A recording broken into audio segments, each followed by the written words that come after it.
পূর্ব নির্ধারিত ৩১ জানুয়ারি থেকে ২ ফেব্রুয়ারি পর্যন্ত বিশ্ব ইজতেমা হবে বলে জানিয়েছেন মাওলানা জুবায়েরপন্থীরা।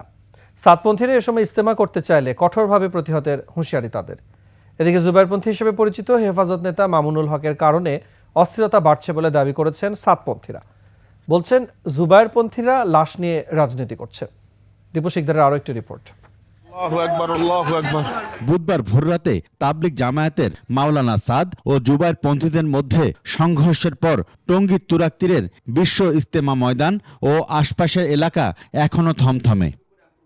এরই মধ্যে পুনর্নির্ধারিত ৩১ জানুয়ারি থেকে ২ ফেব্রুয়ারি পর্যন্ত বিশ্ব ইজতেমা হবে বলে জানিয়েছেন জুবায়েরপন্থীরা। আমাদের ইজতেমাগুলায় মানুষ লোকারণ্য হয়ে যায়। ইনশাআল্লাহ ইজতেমা আমাদেরই হবে জানুয়ারি ৩১, ফেব্রুয়ারি ১-২।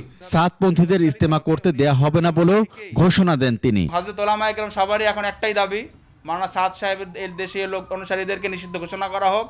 যখন একটা দলই থাকবে না, একটা দলকে নিষিদ্ধ করা হবে, তখন তাদের কর্মকাণ্ডে কোনো প্রশ্নই আসে না।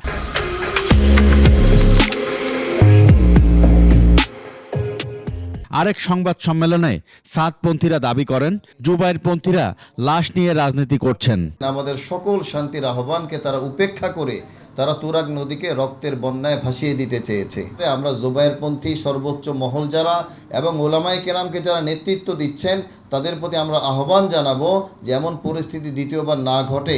জুবায়েরপন্থী হিসেবে পরিচিত হেফাজত নেতা মাওলানা মামুনুল হকের ভূমিকা নিয়েও কথা বলেন তিনি। ওলামায়ে কেরামের মধ্যে যারা উস্কানি দিয়েছেন রক্তের বন্যা বইয়ে দিবে, আপনাদের মাধ্যমে আমরা এই চ্যালেঞ্জ করছি, আমাদের পক্ষ থেকে এরকম উস্কানিমূলক উগ্রতাপূর্ণ একটা বক্তব্য যদি আপনারা দেখাতে পারেন, আমি আশা করছি আমাদের পক্ষ থেকে এরকম একটা বক্তব্য আপনারা দেখাতে পারবেন না। ইজতেমা নিয়ে মিথ্যা প্রোপাগান্ডা ছড়ানো হচ্ছে বলে দাবি করেন সাতপন্থীরা।